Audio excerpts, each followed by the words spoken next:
নমস্কার বন্ধুরা, সকাল সকাল স্নান টান করে রেডি হয়ে নিয়েছি, যাবো হচ্ছে বিপত্তারিণী পুজো দিতে। বর মশাইয়ের সঙ্গে আমাদের বাড়িতে যে পুরোহিত মশাই পুজো করে তাদের বাড়িতেই যাব। এই যে পুজো যা যা লাগে সব রেডি করে নিয়ে বাইকে করে বর মশাইয়ের সঙ্গে চলে এসেছি ঠাকুর মশাইদের বাড়ি। বেশি দূর নয়, আমাদের বাড়ির সামনেই। এসে দেখলাম পুজো আরম্ভ হয়ে গেছে। এই যে এখানে বিপত্তারিণী মা আছে, তার সঙ্গে আরও অনেক ঠাকুর আছে, পঞ্চদেবতা আছে, সেখানে পুজো হচ্ছে। অনেক মানুষ পুষ্পাঞ্জলি দিয়ে পুজো করছেন। ওনাদের হয়ে যাবার পরে তারপরে আমরাও ফাইনালি বসে পড়ি পুজো দিতে। এই যে এবার আমরা বসে পড়বো পুজো দিতে।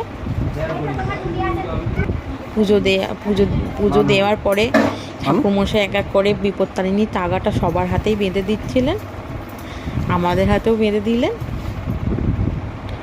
আমার মেয়েকেও বেঁধে দিয়েছে। তারপরে এই যে এখানে ধূপ মোমবাতি জেলে দিয়ে ফাইনালি তারপরে আমরা চলে আসি বাড়িতে। তারপরে আমরা বাড়ি চলে আসি। বাড়িতে এসে যা যা খাবার বিপত্তারিণী পুজোর খেয়ে নিই। কেমন লাগলো ভিডিওটা অবশ্যই তোমরা জানিও কিন্তু।